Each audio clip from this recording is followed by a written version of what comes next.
ছেলেরা বাচ্চারা ফতোয়ার কিতাব এসেছে যে পুরুষগুলো বিয়ে করার সময় মোহরানা মেটায় না, দেনা পাওনা রেখে দেয়, ওই অবস্থায় যদি মারা যায়, ওই অবস্থায় যদি ওর ইন্তেকাল হয়ে যায়, ওই পুরুষটার কবরে ঢোকানোর সাথে সাথে কিয়ামত পর্যন্ত জিনা করলে যে আযাব, জিনাখোরের আযাব দেয়া হবে। জোরে বলুন নাউযুবিল্লাহ। শুধু তাই নয়, যারা মোহরানা বাকি রেখে মারা গিয়েছে ময়দানের মাহশারে ওদের হাসরটা জিনাখোরদের কাতারে নসিবি হবে। জোরে বলুন নাউযুবিল্লাহ। কাদের কাতারে হবে? বিয়ে করেও জিনাখোর, কবরে সেকেন্ডে সেকেন্ডে বাস পড়বে। বিয়েটা তোমার ইচ্ছা মতো, শরিয়াতের ইচ্ছা মতো, শরিয়াতের মতে বিয়ে করলে তবে বিয়ে করা আপনার জন্য ইবাদত। একবার জোরে হবে না? ওই জোরে হচ্ছে না কেন? আর একটু ঝেড়ে মারো। যাদের বাকি আছে মোটামুটি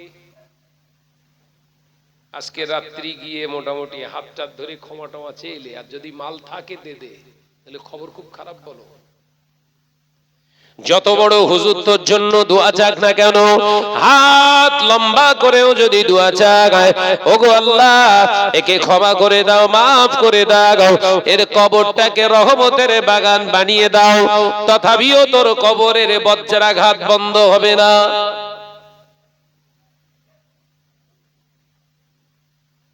হুজুর লম্বা দোয়া চাই কেন? মাল বেশি পড়েছে, কথা বলে না কেন? মুরব্বিয়ানগণেরা, ছেলেরা বাচ্চারা, পর্দানশীনা মা ও বোনেরা, খবরদার খবরদার, আপনার স্বামী মোহরানাটা আপনি জীবিত থাকা অবস্থায় তাকে বলে দিন।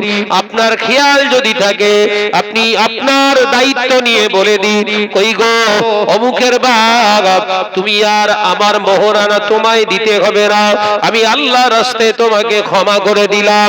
দুনিয়ায় বেঁচে থাকা অবস্থায় তার সঙ্গে যেমন শারীরিক সম্পর্ক, তাকে রান্না করে যেমন খাওয়াচ্ছ, ঠিক দুনিয়ার জমিনে বেঁচে থাকা অবস্থায় তাকে মাফ করে দিও। মরণের পরে যেন মাফ করতে যেও না, তাহলে খবর কিন্তু খারাপ। ও নওজওয়ানেরা, মুরব্বিয়ানগণেরা, আল্লাহ নবী পাক জবানে জানিয়ে দিলেন বিয়ে করা ইবাদত। তৃতীয় নম্বর শর্ত হলো যে তোমার বিবি হবে, ওকে জিজ্ঞাসা করো, ওকে বলে দাও, ওই ছেলেটাকে বলে দাও, আমার বিবি, আমার বিবি, আমি তোমায় ভরণ পোষণের দায়িত্ব গ্রহণ করলাম। অর্থাৎ যে ছেলেটা বিয়ে করতে চায় ওকে জিজ্ঞাসা করো ভরণ পোষণের দায়িত্বটা গ্রহণ করতে পারবে কিনা। ভরণ পোষণ মানে শুধু সুন্দর শাড়ি দেয়া নয়, জামা কাপড় শুধু দেয়া নয়, গহনা দিয়ে সাজিয়ে রাখা নয়, সুন্দর করে বাড়িতে শুতে দেওয়ার নাম নয়, ভালো ভালো খানা শুধু আমদানি করে তাকে খাওয়ানোর নাম নয়। ভরণ পোষণ মানে বিবি যদি আপনার নির্লজ্জ বেহায়া বেআব্রু অবস্থায় যদি জীবন চালনা করে, ওকে প্রকৃত আদবী হেজাবি বানানোর দায়িত্ব আপনাকে নিতে হবে। দ্বিতীয় নাম্বার, আপনার বিবি যদি বেনামাজিনী হয়, আপনার ওই বিবিকে নামাজি বানানোর দায়িত্ব আপনাকে নিতে হবে। যদি এই দায়িত্ব পালন না করতে পারে, তাহলে বউ পোষার পরেও ঠিকানা হবে জাহান্নাম। মানে ইবাদত নয়, শুধু যাকাত প্রদান করা মানে ইবাদত নয়। দুনিয়া জমিনে আপনি হজ করলেন মানে শুধু ইবাদত, হজ মানে ইবাদত নয়। ও নওজওয়ানেরা, ভালো করে বুঝুন, অনলি ফর প্রেয়ার মি, কেবলমাত্র মানে শুধুমাত্র আমার ইবাদত বান্দিগির জন্য আমি আল্লাহ টোটাল তোর দুনিয়া জমিনটা দান করেছি। তার মানে 60 বছর বাঁচে না 70 বছর বাঁচে, যেদিন থেকে আপনি জ্ঞান অর্জন করেছে ওই দিন থেকে মওতের আগ পর্যন্ত টোটাল লাইফটা আল্লাহর দরবারে ইবাদত হিসাবে তুলে ধরা আপনার কাজ। আলোচনা বোঝাতে পারছি না বলে। যেদিন থেকে আপনি সাবালক, আর যেদিন আপনি কবরের যাত্রী, এই সাবাল্যক থেকে কবরের যাত্রী পর্যন্ত যতটা সময় আপনি পাবেন দুনিয়ায়, এই টোটালটাই আল্লাহর সামনে প্রেজেন্ট করতে হবে, তোমার ইবাদত করে এসেছি। দুনিয়ায় শুধু নামাজ হয়? চাষ করেন তো? হরিগাড়ি চাষ হয় তো নাকি? চাষের জমি আছে তো? ব্যবসা করেন তো? ব্যবসা হয় তো? বিবাহ হয়? জোরে বল না রে ভাই। বিবাহ, সন্তান হয়, আত্মীয়তা হয়। আল্লাহ বলছে ওগুলোও যেন ইবাদত হয়। বলুন সুবহানাল্লাহ। ওই জোরে হলো কই? মানে নামাজ পড়া শুধু ইবাদত না,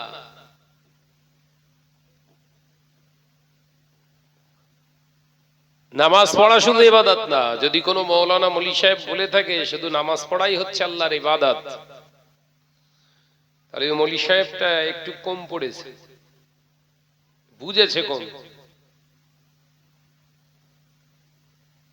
শুধু হজ করা ইবাদত না,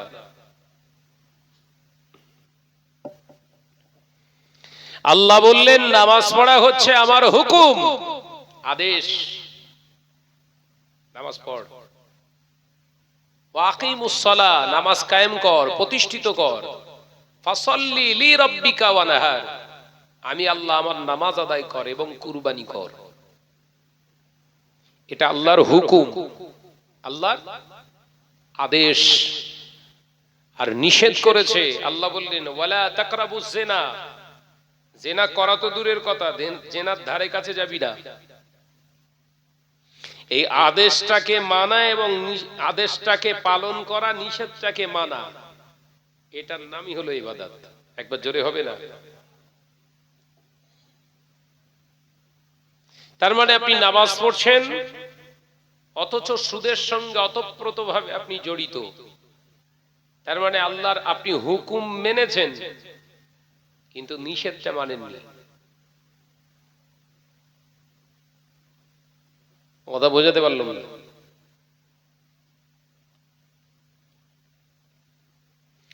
ও নজরে যুবকেরা, ছেলেরা, বাচ্চারা, পর্দানশীনা মা ও বোনেরা, আল্লাহ নবী দো জাহানের বাদশাহ হাবিবুল্লাহ নবী জনাবে মুহাম্মদুর রাসূলুল্লাহ সাল্লাল্লাহু আলাইহি ওয়াসাল্লাম পাক জবানে জানিয়ে দিলেন, আল্লাহ ওয়ালা হতে গেলে শুধু নামাজ আদায় করলে হবে না, আল্লাহ ওয়ালা হতে গেলে শুধু আলেম হলে হবে না, আল্লাহ ওয়ালা হতে গেলে শুধু হাজি হলে হবে না, আল্লাহ ওয়ালা হতে গেলে দুনিয়ায় শুধু জাকিরিন হলে হবে না, আল্লাহ ওয়ালা হতে গেলে দুনিয়ার জমিনে শুধু রমজানের রোজা ব্রত নামা আপনার রোজা আদায় করলে হবে না, আল্লাহ ওয়ালা হতে গেলে আমি আল্লাহ নবী জানিয়ে দিলাম ফাত্তাবিউনি ইহবিবিকুমুল্লাহ, ফাত্তাবিউনি ইহবিবিকুমুল্লাহ। আমি নবী আমার ইত্তেবা না করা পর্যন্ত আল্লাহর মাহবুব হতে পারবে না। একবার জোরে বলুন না। তার মানে সেদিন নবী নামাজ পড়েননি বলো, বিশ্ব নবী চাষ করেছেন। একবার জোরে হবে না? বিশ্ব নবী আবার বিজনেস করেছেন, মানে চাষ করাও ইবাদত, ব্যবসা করাও ইবাদত। বলুন সুবহানাল্লাহ। এবার ব্যবসা করে ইবাদতের ওয়াজ না শুনে আপনি গাঁজার ব্যবসা শুরু করলে ইবাদত হবে? কথা বলে না। চাষ করা ইবাদত শুনে আপনি 2-4 বিঘে দিব্য জমি বন্ধক নিয়ে চাষ শুরু করলে ইবাদত হবে? আমার আলোচনায় হ্যাঁ না উত্তর দিতে হবে তোরে ভাই।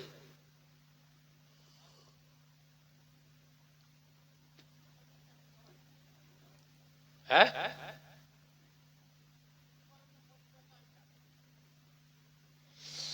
তার মানে চাষ করাটা ইবাদত, তখনই গণ্য হবে আল্লাহর দরবারে ফাত্তাবিউনির রাসূল, নবীর ইত্তেবা করে চাষ করলে।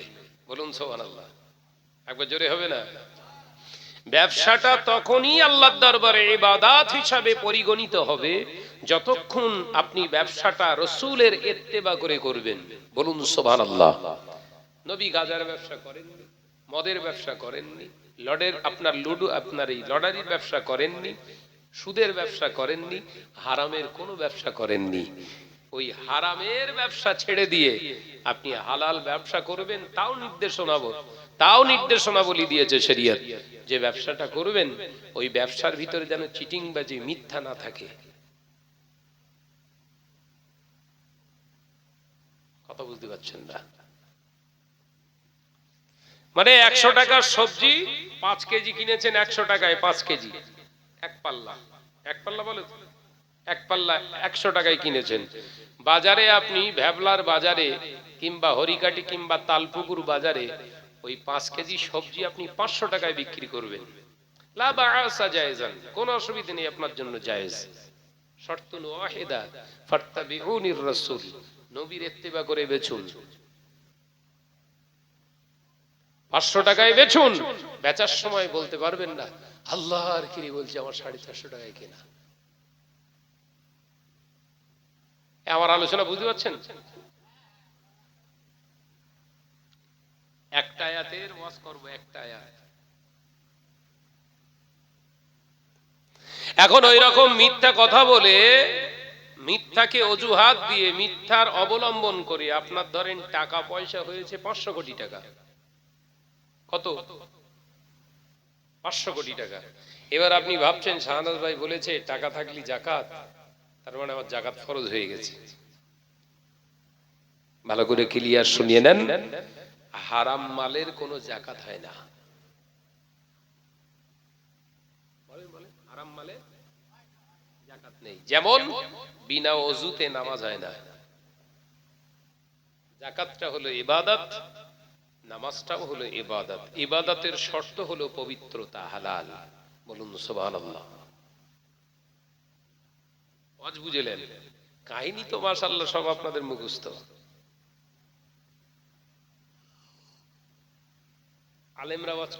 আলেমরাও আসবে ওয়াজ করতে, ওয়াজ নসিহত করতে আসবে। তার মানে আপনি যেটা জানেন না সেটা জানাবে, যেটা ত্রুটি আছে সেটা ত্রুটি মুক্ত করবে। এগুলো হচ্ছে আলেমদের কাজ। ও নজরে যুবকেরা, ছেলেরা, বাচ্চারা, পর্দানশীনা মা বোনেরা, তার আল্লাহ নবী তো জাহানের বাদশাহ হাবিবুল্লাহ নবী জনাবে মুহাম্মদুর রাসূলুল্লাহ সকলে আর একবার পড়ি সাল্লাল্লাহু আলাইহি ওয়াসাল্লাম। তার নবী 23 বছর বয়স, আম্মা জান হযরতে খাদিজা রাদিয়াল্লাহু তাআলা আনহার বাড়িতে একজন ব্যবসায়ী সেবক হিসাবে কাজ করছে। ব্যবসায়ী একজন ব্যবসায়ীর সাহায্যকারী হিসেবে কাজ করছে। আল্লাহ নবী দয়ার নবী রাহমাতাল লিল আলামিনকে কিছু মাল দিয়ে, সঙ্গী সাথীদের আরো 9 জনকে কিছু মাল দিয়ে আম্মা জান হযরতে খাদিজা রাদিয়াল্লাহু তাআলা আনহা ব্যবসার কাছে 23 বছরের নবী যুবককে পাঠিয়ে দিলেন। আল্লাহ নবী শাম সিরিয়াতে ব্যবসা বাণিজ্য করে ফিরলেন। দয়ার নবী হিসাব দিলেন, আরো 9 জন বণিক ভাইরা হিসাব দিলেন। আল্লাহ নবী দয়ার নবী রাহমাতাল লিল আলামিনের হিসাবের খাতাতে দেখতে পাওয়া যায় ওই 9 জন যতটা লাভ দেখিয়েছেন তাদের থেকে নবীর লাভ্য অংশটা 3 গুণ বেশি হয়ে গেছে। মালের পরিমাণ এক, বাজার মার্কেট এক, স্টল এক জায়গায়, 3 গুণ বেশি লাভ। প্রশ্ন আসবে না? আরে আমার আপনার মতো তো আম্মাজান খাদিজা ছিলেন না, মাল যা আসতে সব হালাল। আম্মাজান হযরতে খাদিজা রাদিয়াল্লাহু তাআলা আনহার সিস্টেম ছিল অন্যায্য ভাবে, অনৈতিক ভাবে, ধোঁকা দিয়ে, চিটিংবাজি করে, অবলম্বন করে টাকা খাতায় জমা করা নিষেধ। এতটা স্বচ্ছ একজন মহিলা, একবার জোরে বলুন না। আর আমাদের তো কেউ ভুলে যদি 500 টাকা বেশি দেয় তাই তো ভালোই হলো, অথচ নামাজ পড়ে কপাল পুরো কালো।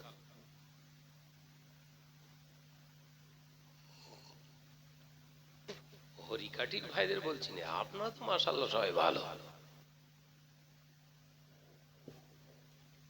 এরা 500 টাকা বেশি আসলেও তার 100 যোগ করতে 600 ফিরিয়ে দেয়।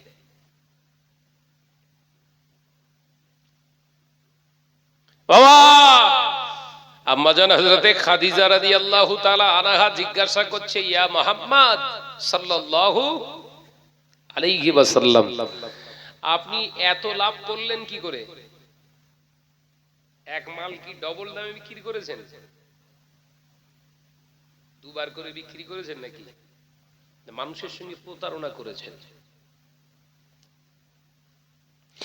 আল্লাহ নবী দয়ার নবী রাহমাতাল লিল আলামিন বললেন, ও খাদিজা বিশ্বাস করুন মানুষের সঙ্গে কিভাবে প্রতারণা করতে হয়, চিটিংবাজি করতে হয়, মিথ্যা কথা বলতে হয় আমি মুহাম্মদুর রাসূলুল্লাহ সাল্লাল্লাহু আলাইহি ওয়াসাল্লাম আমি জানি না। একবার জোরে বলে, মানে প্রতারণাটা কি হুজুর জানে না। 23 বছর বয়স আর আমাদের 7 বছরের কোচকে উড়িয়ে যাচ্ছে। ভুল বলে ফেললুম বোধহয়। ওর মা ওকে জিজ্ঞাসা করছে, হ্যাঁ না তোর আব্বার পকেট থেকে পয়সা নিয়েছিলিস? বলে না তো। পয়সা নিয়েছ বলো। ও ট্রেনিং প্রাপ্ত হয়েছে কার কাছ থেকে? মায়ের কাছ থেকে। ও দেখেছে তো ওর মা ওর বাপের পকেট ঝাড়ে, যখন ওর বাপ এসে জিজ্ঞাসা করলি এক কথায় অস্বীকার করে, অথচ ওই বাচ্চাটা অবাক হয়ে যায়, মাই তো লিডার, আর এরকম করা যায়। প্র্যাকটিস করছে, কথা বুঝাচ্ছেন না? গাছ গুনে ফল হয়। হিমসাগরের চারা লাগিয়ে আর মসজিদে পড়ে দোয়া করবেন, আল্লাহ দুটো ন্যাংড়ারাম দাও, হবে? বাবাজি হবে না? ও ও নজরে যুবকেরা, ছেলেরা, বাচ্চারা, বর্ধনশীনা মা বোনেরা, হরিকাটির মুসলমানেরা, আল্লাহ নবী দয়ার নবী রাহমাতাল লিল আলামিন হুজুর আমার জানালেন, ও খাদিজা তবে আমি চিটিংবাজি করিনি, মিথ্যা কথা বলিনি, তবে আমি এটা করেছি আমার ভাইদের সাহায্য করার জন্য আমি এক মাল 3 গুণ লাভ বেশি রেখে বিক্রি করেছি। যদি বলেন কেমন? আমার পাশেই ভাইরা 9 ভাই স্টল দিয়েছে, তারা যখন বেচা কেনা করছে আমিও তখন বেচা কেনা শুরু করলাম। অবাক হয়ে গেলাম, তাদের থেকে সবার থেকে খরিদ্দার বেশি আমার কাছে লাইন দিয়ে নিতে শুরু করলে আমি অবাক হয়ে গেলাম। সব খরিদ্দার আমার সামনে এসে হাজির হয়ে গেল। আমি অবাক হয়ে যেতে লাগলাম। আমার 9 ভাইয়ের তো আর বিক্রি হয় না, তারা হয়তো লস খেয়ে যাবে, তাদের কথা মাথায় রেখে আমার মালটা আমি হাই রেট করে দিলাম, যাতে তাদের মালটা আমার এখান থেকে খরিদ্দার কেটে গিয়ে ওখানে সস্তা কম দামে আপনার মালটা পায়। এই লক্ষ্য রেখে আমি 3 গুণ লাভ বাড়িয়েছি, আপনার দামটা বাড়িয়ে দিয়েছি। কিন্তু অবাক হয়ে গেলাম, আমার মাল যতক্ষণ না শেষ হলো একটা খরিদ্দারও অন্য জায়গায় গেল না। তাহলে শরিয়াতে আর একটা মাসলা শিখে নিলেন, কি? আপনার প্রতিবেশী কেউ যদি একই মালের একই কোয়ালিটির জিনিস বিক্রি করে, তার কাছে যদি খরিদ্দার মোটি না আসে, আপনার হক তার দোকানে যাতে খরিদ্দার যায়, আপনি তার জন্য রেট বাড়াতে পারেন। বলুন সুবহানাল্লাহ। এই শরিয়তের মসলা জেনেছেন কোনদিন? কিছু আলোচনা হয় না, তার জানবেন হবে না।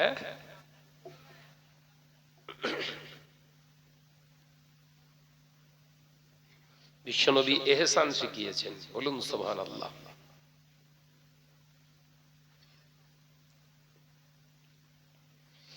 বিশ্বনবী বললেন, আমি অবাক হয়ে গেলাম। এই কথা বলার পরেই ওই 9 জনাই বললেন, খাদিজা রাদিয়াল্লাহু তাআলা আনহা ঠিক বলেছেন আমাদের ভাই মুহাম্মদ সাল্লাল্লাহু আলাইহি ওয়াসাল্লাম। তিনি রেট বাড়িয়ে দিয়েছেন, কিন্তু খরিদ্দার ওনার কাছ থেকে একটা কেউ আমাদের কাছে আসেনি। যতক্ষণ না মাস শেষ হয়েছে ততক্ষণ আমাদের কাছ থেকে কেউ মাল নিতে চায়নি। একবার জোরে বলুন। একসঙ্গে স্টল লাগিয়েছি, সবার আগে ওনার শেষ, লাভ বেশি। একবার জোরে বলুন লাভ। তাহলে শরিয়াতের বিধানের দ্বিতীয় মসলা শেখেন। তাহলে হাই রেটে মাল বিক্রি করা জায়েজ। আপনি 10 টাকার মালটা 100 টাকা বিক্রি করতে পারেন, লা বাআসা জায়েজান, কোনো অসুবিধা নেই, আপনার জন্য বৈধ। শর্তুন ওয়াহিদা লা তুখাসিব ওয়ালা হারামা, শর্ত একটাই, বেচার সময় মিথ্যা কথা বলবেন না, হারাম পথ অবলম্বন করবেন না। কথা বুঝাতে পারলাম না? 10 টাকার মালটা আপনি 100 টাকা বেচেন, শরিয়ত বলছে কোনো অসুবিধা, বেচার সময় বলবেন ভাই আমার পোষাচ্ছে না, আমি 100 টাকার নিচে দেবো না, আপনার জন্য হালাল। কিন্তু আপনি বেচার সময় আল্লাহর কি বলতে, যেমন 90 টাকা কিনা 10 টাকা লাভ দে, এরকম জানে তো সব। মালে হাত দে বলছে, মাল ছুঁয়ে বলছি। কোন দোকানদার যদি বলে এই মাল ছুঁয়ে বলছি, তাহলে 100% জানবেন ও মিথ্যে কথা বলছে।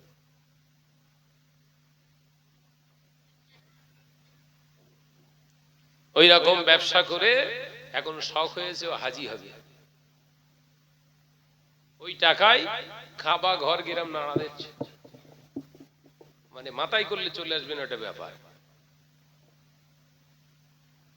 আমরা মাওলানা আলেমেরা এখানে ওয়াজ নসিহত করেছি কি, একবার খানায় কাবা দেখলে চোখের সমস্ত গুনাহ মাফ, জীবনের সমস্ত গুনাহ মাফ। ওখানে 2 রাকাত নামাজ আদায় করলে, দোয়া করলে আল্লাহর দরবারে কবুল হয়। এটা হাদিস, অসত্য নয়, এটা সত্য। কিন্তু হুজুর তো ওইটুকু বলে শেষ করেননি, ওর ব্যাখ্যা আছে। মৌলভী সাহেব বলনি কেন? ও ভাইয়েরা, কান খুলে শুনে কি দিন, হারাম টাকা নিয়ে হজে গেলে গুনাহ মাফ হয় না। মানুষের ফাঁকি দিয়ে টাকা রোজগার করে ওই টাকা দিয়ে হজে গেলে গুনাহ মাফ হয় না। আপনার অন্যের সম্পদ ধোঁকা দিয়ে চিটিংবাজি করে হজে গেলে গুনাহ মাফ হয় না, বরঞ্চ কাবিরা গুনাহ হয়। যেমন বিনা ওযুতে নামাজ আদায় করলে, আপনার নাপাক অবস্থায় নামাজ আদায় করলে সবের জায়গায় নেকির জায়গায় যেমন কাবিরা গুনাহ হয়, বড় গুনাহ হয়। হারাম পয়সা নিয়ে উমরায় গেলে, হজে গেলে নেকি হয় না, বরঞ্চ ওটা কাবিরা গুনাহ হয়। আলেমেরা এসব ডিসকাস করে না, করলে তো দাওয়াত দেবেন না। কি সমস্যা বলেন দিন, বলে হারাম টাকায় হজ করলে গুনাহ মাফ হয় না, কাবিরা গুনাহ হয়, গুনাহ বাড়ে। যেমনি করে বিনা ওযুতে নামাজ আদায় করলে নেকির জায়গায় গুনাহ হয়। ও নজরেরা, যুবকেরা, হারামের টাকা মসজিদে দিলে নেকি হয় না, বরঞ্চ ওটা সাদকায়ে জারিয়া কাবিরা গুনাহ হতে থাকে। হারামের টাকা আপনি কুরবানি দিলে ওই কুরবানির জন্য নেকি হয় না, বরঞ্চ কাবিরা গুনাহ হয়। হারাম টাকা ইচ্ছাকৃতভাবে আপনি মানুষকে ইফতার খাওয়াবেন, ওটা আপনার নেকি হলো না। ইচ্ছাকৃতভাবে আপনি জেনে শুনে হারাম খাওয়ানোর কারণে, ওর রোজা ভঙ্গ কারণে আপনার কাবিরা গুনাহ হবে। ও মুসলমান ভাই ও বাবাজিরা, সামনে মাহে রমজান, তাই সাবধান করে দিয়ে যায়, মসজিদে মসজিদে ইফতার দেবে। হালাল পয়সা যদি আপনার পকেটে থাকে তাহলে ইফতার দেওয়ার ইচ্ছা প্রকাশ করুন, হারাম টাকা দিয়ে ইফতার দেবেন না। যত মানুষের রোজা নষ্ট করা, যত গুনাহ, সব গুনাহ আপনার উপরে চাপিয়ে দেয়া হবে।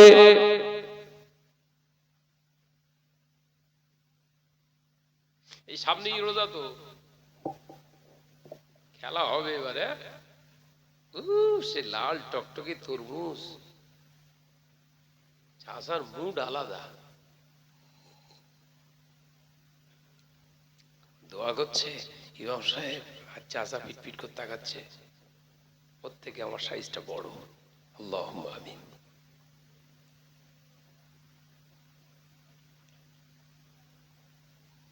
কালকের থেকে তরমুজটা আজকে লাল খুব, তারপরে মিষ্টি হবে। আল্লাহুম্মা আমিন।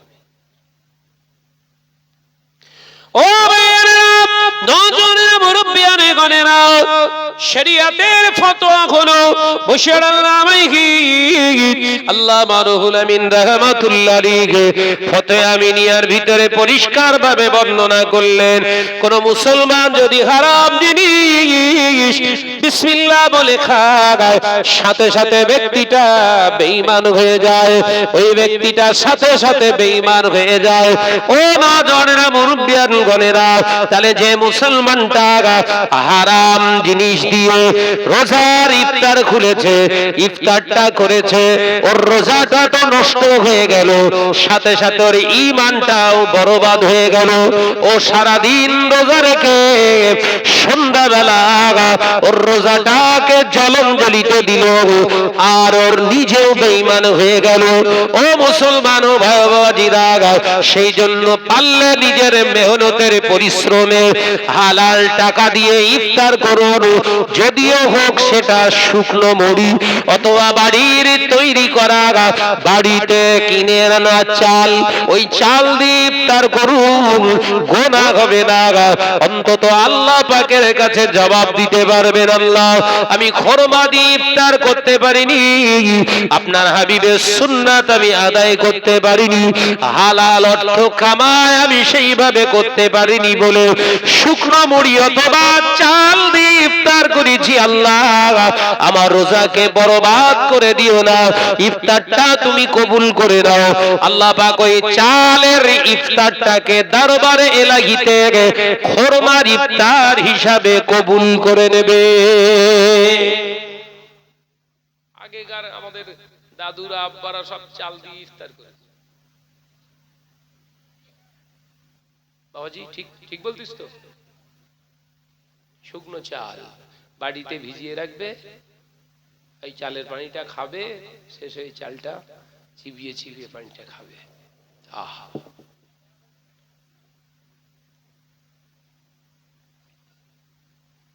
আর এখন ইফতার করতে বসিস, আগে হিসেব করতে হয়, সব ঢোকাতে পারবো তো না, খানিকটা বাড়ি দেবো। কথা বলছেন এখানে?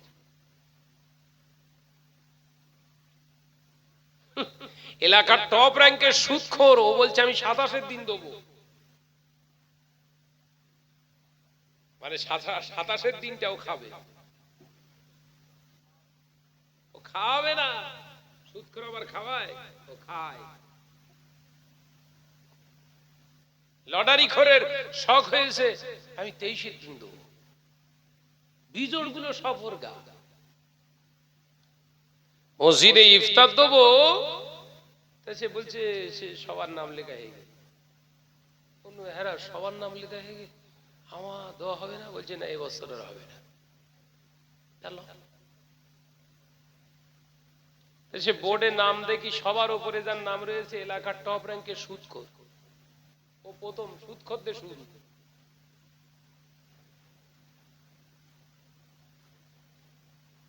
কোন একটা বড় বছরের কথা বলছি, এবছরে না, এখনো লিস্ট টাঙাইনি। ইফতার খাওয়া আগে নয়, আপনার রোজাটা বাঁচানো আগে। 13 ঘন্টা 14 ঘন্টা রোজা রেখেছেন, সামান্য ওই খাবারের কারণে যদি রোজাটা বরবাদ হয়, আপনি কার জন্য রোজা রেখেছিলেন?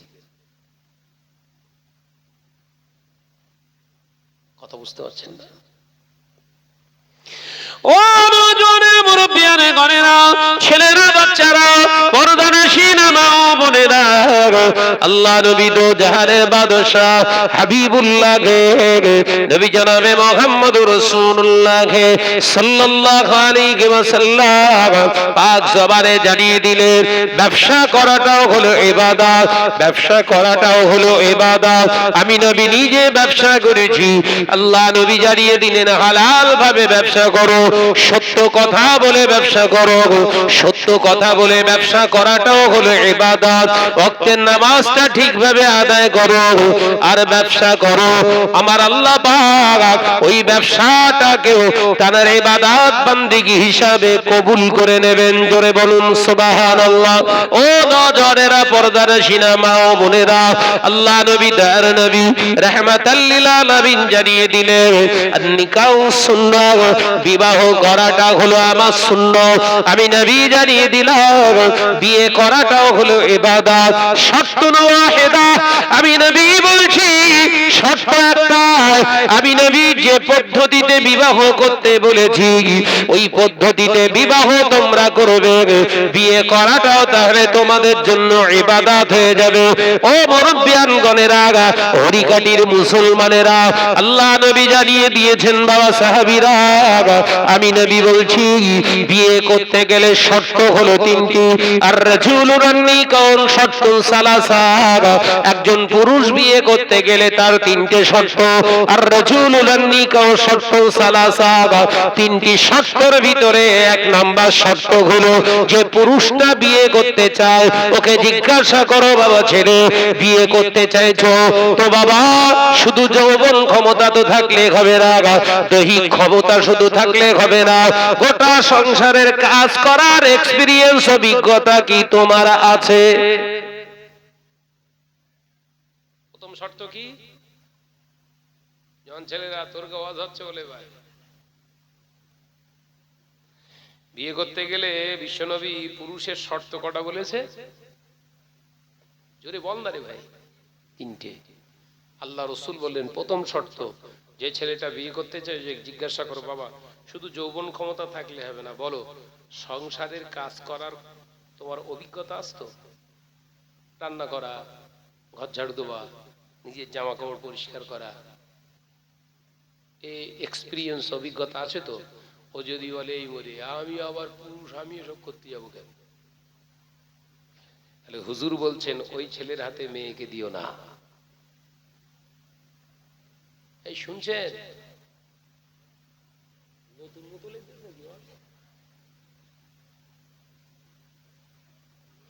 আল্লাহ নবী পাক জবানে জানিয়ে দিলেন শুধু বিয়ে করাটা আমার সুন্নাত নয়, বিবি অসুস্থ হয়েছে ওই অসুস্থ বিবির হাতের কাজ করে দেওয়াটা আমি নবীর সুন্নাত। একবার জোরে বলুন না, জোরে হলো না যে? আজকে হরিকাটির জলসা 3 কেজি 4 কেজি 5 কেজি মাল এনে হাজির করেছে, এনে বইয়ের সামনে ফেলে দেবো যে ভালো করে কষ।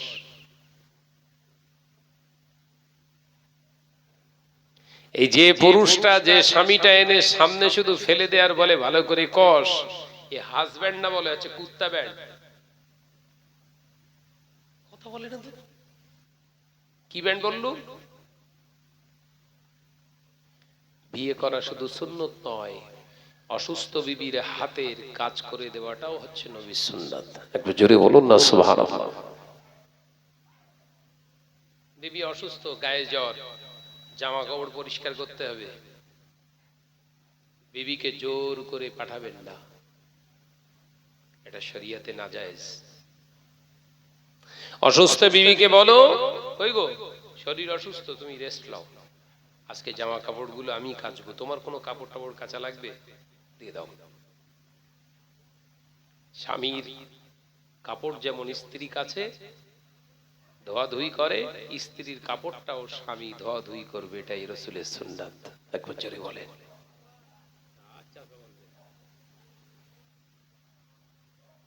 একবার জোরে বলেন না সুবহানাল্লাহ। এই এত পরিশ্রম করি আমি, সুযোগ পেলে রান্নাশালায় ঢুকে আমি, নিজের কথা বলা ঠিক না, তরকারি বেছে দেই, রান্না করি, যখন তখন।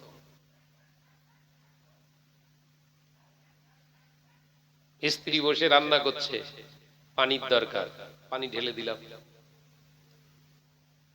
শুধু হুজুরগিরি করে ঘুরলে হবে নাকি? আবার আমল করো আমল করো, আর আমি কিচ্ছু করবো না নাকি?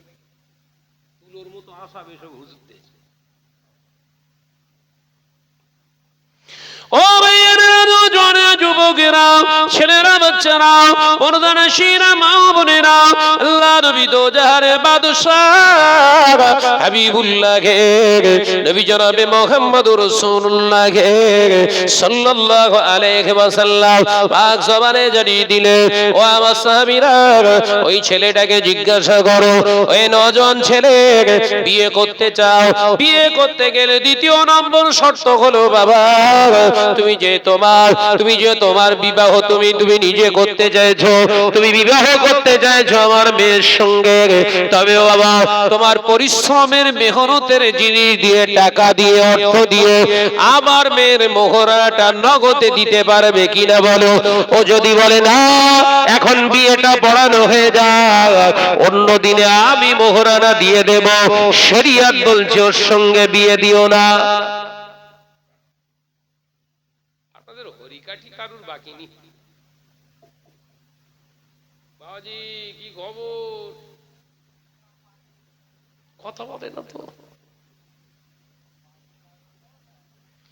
বলে চাল কিনি বাকিতে, মাছ কিনি বাকিতে, সবজি কিনি বাকিতে, গোশত কিনি বাকিতে, সামান্য একটা বিয়ে করব তো আমার মোহরানা আবার নগদে হবে।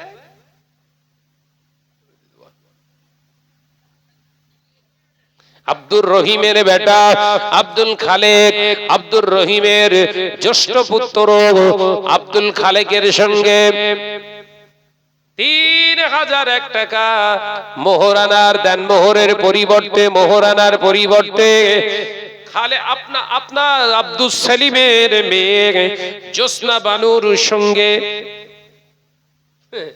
বিয়ে হয়ে গেছে, তা মোহরানা কিছু হবেন পরে। কি বলছে পরে হবেন করতে করতে 4-5টা বাচ্চা হয়ে গেছে, সে মোহরানার মনে নেই। এই কথা বলছে এটা কেন বাবাজি? বাকি নেই তো বাবা,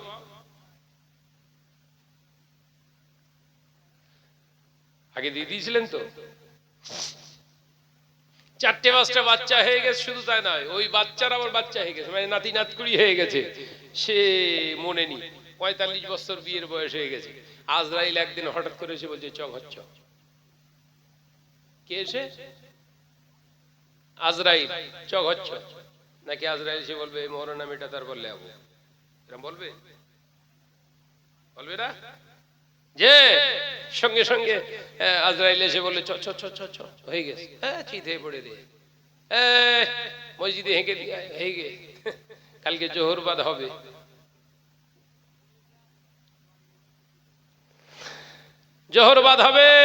জানাজা।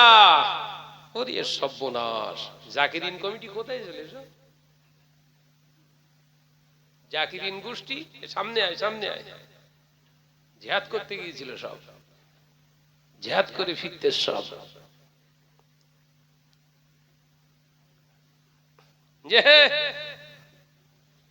3টে কাফনের কাপড় ভালো করে গায়ে জড়িয়ে না দিয়ে আর 3 জায়গায় বেঁধে দিয়ে এবার খাটিয়ার উপরে শুইয়ে দিয়ে সবার মনে পড়েছে, ভাবির কাছ থেকে সে মোহরানাটা ক্ষমা চেয়ে লিছিস?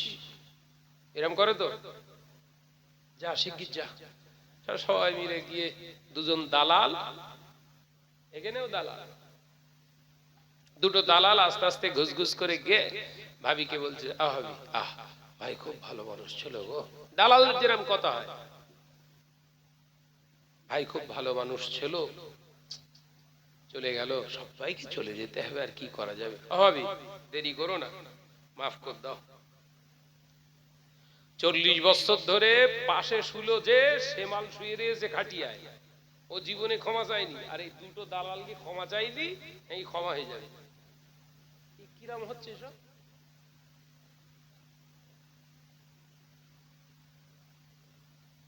দুধের স্বাদ ঘোলে মেটাচ্ছ?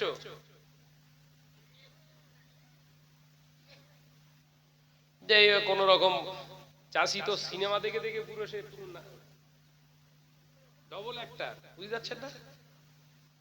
ও তখন দিশা পেয়ে চারিদিক দেখে লোক চেয়ে দিয়েছে, ক্ষমা করে কিনা দেখবো। তো চাষি তখন বলছে, আল্লাহর রাস্তায় ক্ষমা করে দিলাম, আল্লাহর রাস্তায় ক্ষমা করে দিলাম। এটা ক্ষমার চিহ্ন? কথা বলে না তো। এটা কিসের চিহ্ন? জীবনে মাফ হবে না, জীবনে কথা বলছেন না। আল্লাহ রাস্তায় মাফ করে দিলাম, আল্লাহ রাস্তায় মাফ করে দিলাম। দাঁড়ালে বলছে হয়ে গেছে, চ চ চ চ চ হয়ে গেছে। যুবকেরা, ছেলেরা, বাচ্চারা, ফতোয়ার কিতাব এসেছে যে পুরুষগুলো বিয়ে করার সময় মোহরানা মেটায় না, দেনা পাওনা রেখে দেয়, ওই অবস্থায় যদি মারা যায়, ওই অবস্থায় যদি ওর ইন্তেকাল হয়ে যায়, ওই পুরুষটার কবরে ঢোকানোর সাথে সাথে কিয়ামত পর্যন্ত জিনা করলে যে আযাব, জিনা করে আযাব দেয়া হবে। জোরে বলুন নাউজুবিল্লাহ।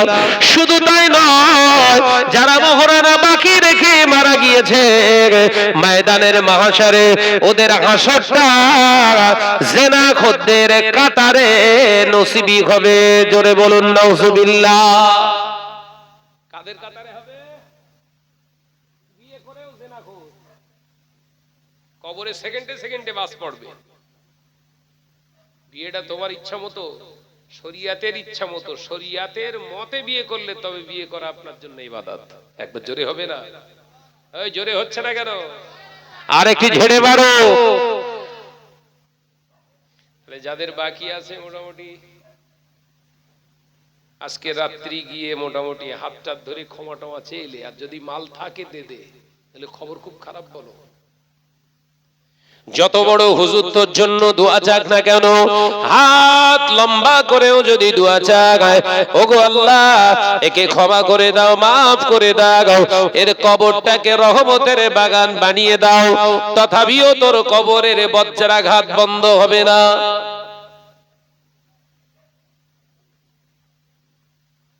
হুজুর লম্বা দোয়া চাই কেন? মাল বেশি পড়েছে তাই? কথা বলে না কেন? মুরব্বিয়ানগণেরা, ছেলেরা, বাচ্চারা, পর্দানশীনা মা ও বোনেরা, খবরদার খবরদার, আপনার স্বামী মোহরানাটা আপনি জীবিত থাকা অবস্থায় তাকে বলে দিন। আপনার খেয়াল যদি থাকে, আপনি আপনার দায়িত্ব নিয়ে বলে দিন, কই গো অমুকের বাপ, তুমি আর আমার মোহরানা তোমায় দিতে হবে না, আমি আল্লাহর রাস্তায় তোমাকে ক্ষমা করে দিলাম। দুনিয়ায় বেঁচে থাকা অবস্থায় তার সঙ্গে যেমন শারীরিক সম্পর্ক, তাকে রান্না করে যেমন খাওয়াচ্ছ, ঠিক দুনিয়ার জমিনে বেঁচে থাকা অবস্থায় তাকে মাফ করে দিও। মরণের পরে যেন মাফ করতে যেও না, তাহলে খবর কিন্তু খারাপ। ও নওজওয়ানেরা, মুরব্বিয়ানগণেরা, আল্লাহ নবী পাক জবানে জানিয়ে দিলেন, বিয়ে করা ইবাদত। তৃতীয় শর্ত, তৃতীয় নম্বর শর্ত হলো যে তোমার বিবি হবে, ওকে জিজ্ঞাসা করো, ওকে বলে দাও, ওই ছেলেটাকে বলে দাও, আমার বিবি, আমার বিবি, আমি তোমায় ভরণ পোষণের দায়িত্ব গ্রহণ করলাম। অর্থাৎ যে ছেলেটা বিয়ে করতে চায়, ওকে জিজ্ঞাসা করো ভরণ পোষণের দায়িত্বটা গ্রহণ করতে পারবে কিনা। ভরণ পোষণ মানে শুধু সুন্দর শাড়ি দেয়া নয়, জামা কাপড় শুধু দেয়া নয়, গহনা দিয়ে সাজিয়ে রাখা নয়, সুন্দর করে বাড়িতে শুতে দেওয়ার নাম নয়, ভালো ভালো খানা শুধু আমদানি করে তাকে খাওয়ানোর নাম নয়।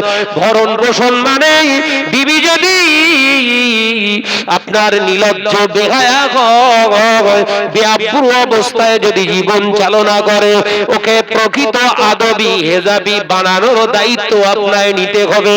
দ্বিতীয় নাম্বার, আপনার বিবি যদি বেনামাজিনী হয়, আপনার ওই বিবিকে নামাজি বানানোর দায়িত্ব আপনার নিতে হবে। যদি এই দায়িত্ব পালন না করতে পারে, তাহলে বউ পোষার পরেও ঠিকানা হবে জাহান্নাম। বোঝাতে পারলাম না বোধহয়? গরু পুষতে গেলি গরু পুষতে গেলে কি আমার দিকে ফেরেন? গরু পুষতে গেলে, ছাগল বাড়িতে পুষতে গেলে শর্ত কটা? গরু ছাগল আছে তো বাপ? এদিকে গরু ছাগল পোষে না কেন? গরু বাড়িতে পুষতে গেলে কটা শর্ত লাগে?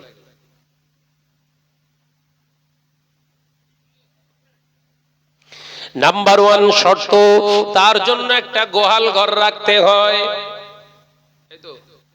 নাম্বার 2 শর্ত, তাকে যথাযথ খাবারের ব্যবস্থা করতে হয়। 3 নম্বর শর্ত, শুধু খাবারের ব্যবস্থা করলে হয় না, তার গলাতে একটা গলান দড়ি পরাতে হয়। 4 নম্বর শর্ত, শুধু দড়ি পরালে হয় না, একটা খুঁটো পুঁতে রাখতে হয়।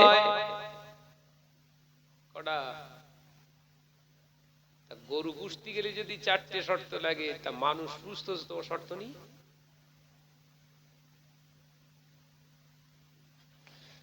গরু পুষেছেন আদর করে, ওই গরুটা যদি আপনার আদরের গরুটা যদি গলান ফসকে দড়ি ফসকে পাশের যদি চাষের জমিতে যদি খাওয়া দাওয়া করে নেয়, চাষের ফসল যদি খাওয়া দাওয়া করে নেয়, ওই ফসল ক্ষেতের মালিকটা কি আপনাকে জামায় আদর করবে না লাঠি বেটা করবে?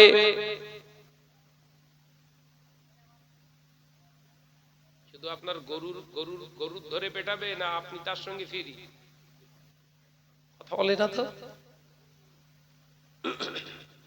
শুধু গরু মার খায় না, গরুর মালিক ও মার খায়, খাসরাত দিতে হয়, ড্যামারেজ গুনতে হয়। আল্লাহ এটাই কোরআনে জানিয়ে দিলেন, ইয়া আইয়ুহাল্লাযীনা আমানু, হে আমার বিশ্বাসী সম্প্রদায় বান্দারা, ঈমান আননেওয়ালারা, কু আনফুসাকুম, তুমি নিজেকে জাহান্নামের আগুন থেকে বাঁচাও, ওয়া আহলিকুম নার, এরপরে তোমার দায়িত্ব হলো তোমার পাশে যে শয়ন করে ওটা তোমার স্ত্রী, ওই আহলিয়াকেও জাহান্নামের আগুন থেকে বাঁচাও। ওয়া আহলিকুম নার, তোমার আহলি শুধু বিবি নয়, তোমার জন্ম দেওয়া সন্তান ছেলে মেয়ে তাদেরকেও জাহান্নামের আগুন থেকে বাঁচাও। ওয়া আহলিকুম নার, শুধু আহলি ছেলে মেয়ে বিবি নয়, তোমার জন্ম দেওয়া পিতা মাতা তাদেরকেও জাহান্নামের আগুন থেকে বাঁচাও। ওয়া আহলিকুম নার, শুধু পিতা মাতা তোমার বিবি তোমার ছেলে পুলা নয়, আর তোমার মা বাপ শুধু নয়, ওয়া আহলিকুম নার, তোমার পরিবারে যারা আছে তাদেরকেও জাহান্নামের আগুন থেকে বাঁচাও। ও নওজওয়ানেরা, মুরব্বিয়ানগণেরা, সোনার মানিকেরা, হরিঘাটির মুসলমানেরা, তাহলে ঘরে বিবি পোষার সাথে সাথে আপনার উপরে দায়িত্বটা শরীয়তের বাড়িয়ে দিল না কমে গেল?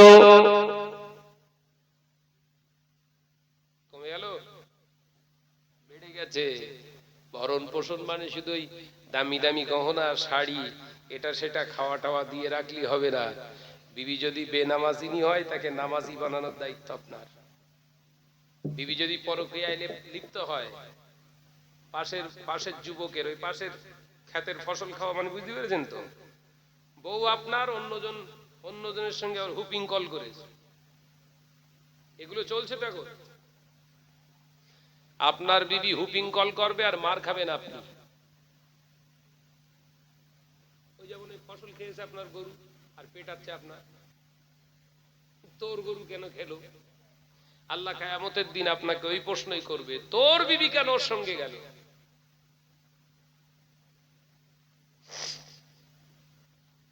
আল্লাহ আমাদের বোঝার তৌফিক দেন, বলুন আমিন। একটু জোরে বলি আল্লাহুম্মা আমিন, একটু আওয়াজ দিয়ে পড়ি আল্লাহুম্মা আমিন। প্রাণ খুলে দরুদ শরীফ আল্লাহুম্মা। লোক বেড়েছে আর আওয়াজ কমে গেছে। শুলি ভালো হয়, কেতা বালিশ লিয়া। এ আব্দুল ওহিদ, কেতার বালিশ লিয়া হবে না এইভাবে। আমার সঙ্গে থাকতে গেলে চাঙ্গা হয়ে থাকতে হবে। উচ্চ আওয়াজে পড়ি আল্লাহুম্মা সাল্লি আলা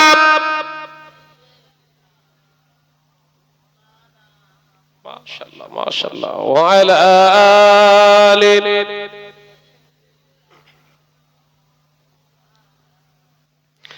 সালাম তোমাকে হাজারো সালাম, হে আমার নবী আকরাম, সালাম তোমাকে হাজারো সালাম, হে আমার নবী আকরাম, হে আমার নবী আকরাম, হে আমার নবী আকরাম, চিরোন্নত দিন ইসলাম, চিরোন্নত দিন ইসলাম, তোমার ওসিলায় আমরা পেলাম। জোরে বলবেন না, আর একটু জোরে হবে না? হে আমার নবী আকরাম, হে আমার নবী আকরাম,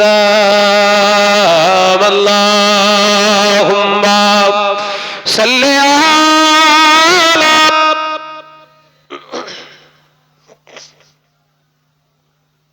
একটু আওয়াজ দাও বাবা, আওয়াজ দাও, আলা আলি।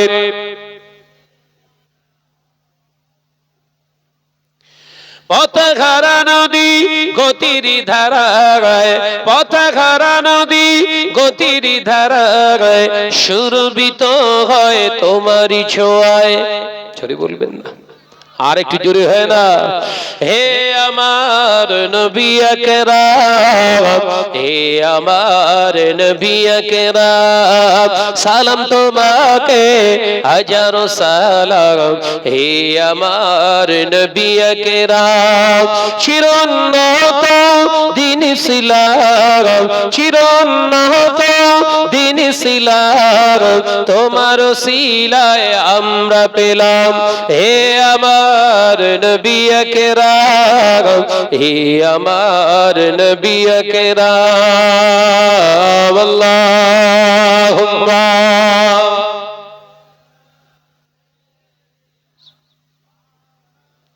মাশাআল্লাহ মাশাআল্লাহ, আরেকটু জোরে, ওয়ালা আলি।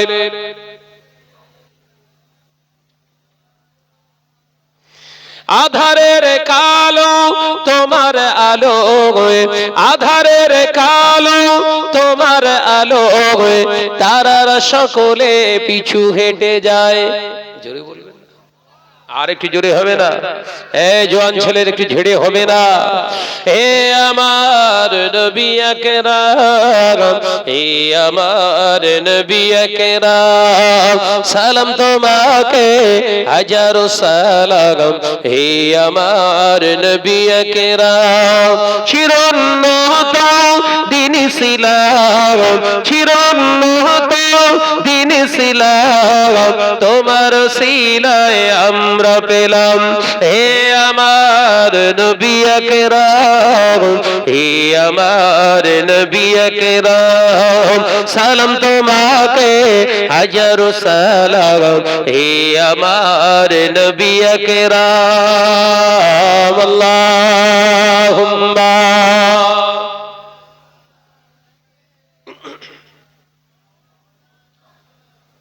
আওয়াজ দেন, ওয়ালা আলি।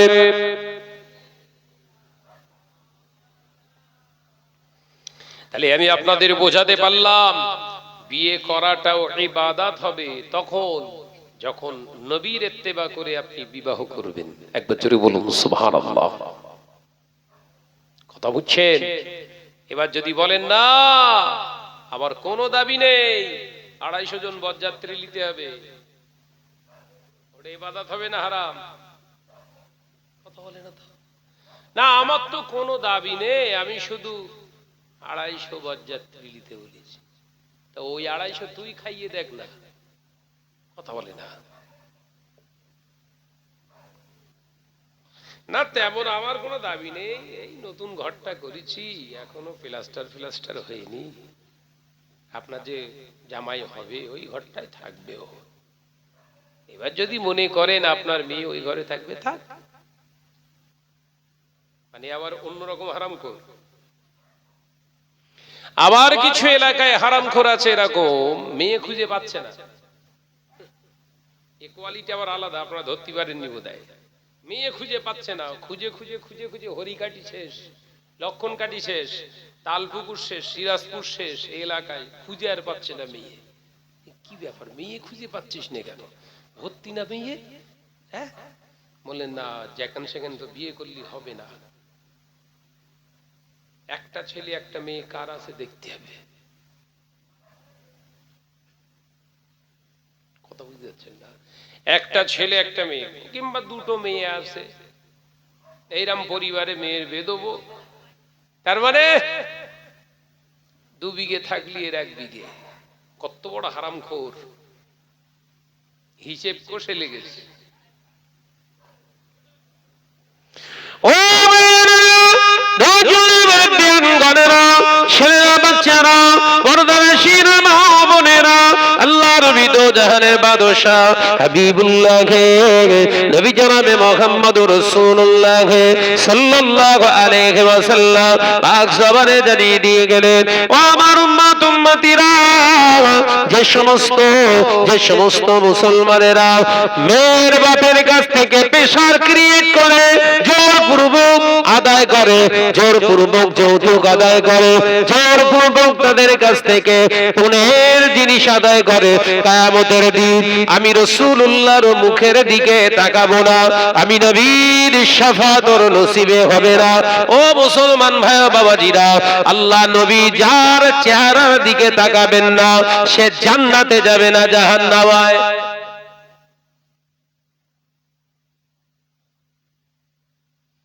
তাই কন্যার বাপের কাছ থেকে কোনো প্রেশার ক্রিয়েট করবেন না।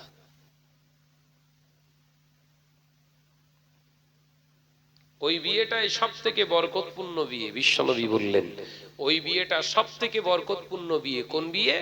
যে বিয়েতে কম খরচ। বলুন সুবহানাল্লাহ। এই জোরে হবে না? যে বিয়েতে কম খরচ। আর এখনকার সিস্টেম হচ্ছে দেখতে গিয়ে 3 মাস পর্বে ডেট করে কম মাস 3 মাস পর। আপনার দিকে এরকম হয়? 3 মাস ডেট। এই 3 মাসের ডেট না নিয়ে ছেলের নাম্বার মেয়ের কাছে আর মেয়ের নাম্বার ছেলের কাছে। সে বিয়ের পর যেটা হওয়ার দরকার ছিল তার 3 মাস আগে হয়ে বসে আছে। জেনা করে ব্যভিচার করে তারপর করবেন না, এটাও শরীয়তে নিষেধ। যাবেন, মেয়ে পছন্দ হয়ে গেছে, ছেলে পছন্দ হয়ে গেছে, কাল কি বিয়ে হবে চল। কথা বুঝতে পারছেন না? আরে সময়ের মানুষগুলো খারাপ, হাতে মোবাইল। ও যদি একবার একটা দিন সুযোগ পায় সেই সুযোগে অন্যায় করবে, এটা লিখে রেখে দেন। কত মহিলার ঘর এইভাবে নষ্ট হয়েছে তার ঠিক নেই। 3 মাস ডেট নিয়েছে, এর ভেতরে ওঠা বসা, চলাফেরা, ঘোরাফেরা, খাওয়া দাওয়া, যত রকমের যা কিছু সব কমপ্লিট। বিয়ের ঠিক 15 দিন আগে বলছে ও মেয়ের আর বিয়ে করবো না, ওরা বিয়ে করবো না। কেন? চরিত্র খারাপ। তুই কি করে বুঝলি? সে আমার বোঝা হয়ে গেছে। হ্যাঁ, এই যে বলছে যেন পুরো ফেরেশতা। কথা বুঝতে পারছেন না? অর্থাৎ বিয়ে দেওয়ার ক্ষেত্রে সচেতনতাবোধ অবলম্বন না করলে কপালে কিন্তু বিপদ।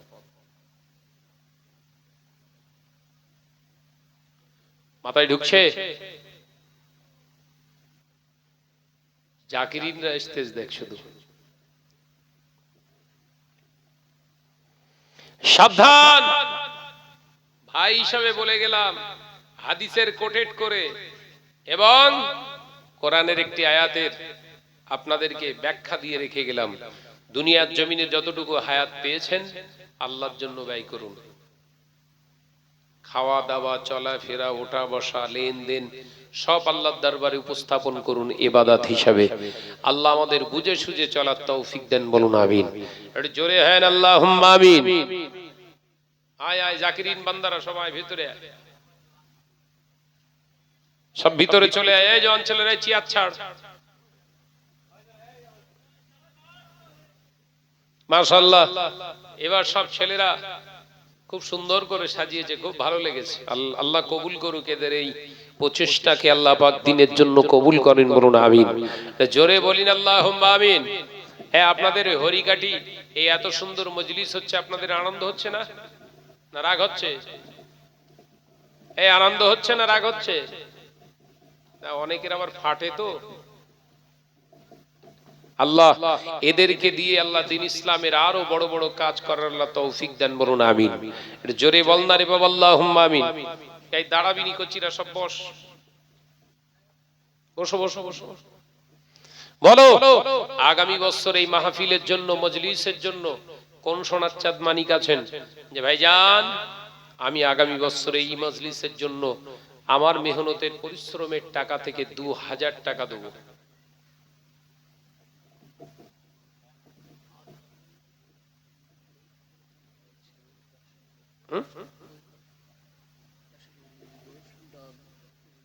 আবার ওসব করতে যাচ্ছিস কেন? পারভিন সুলতানা কি আছে? পারভিন সুলতানা, সারভিন সুলতানা দুজন মিলে আগামী বছর 3000 টাকা দেবে। তকবীর দেন নারায়ে তাকবীর। তকবীর দেখো না।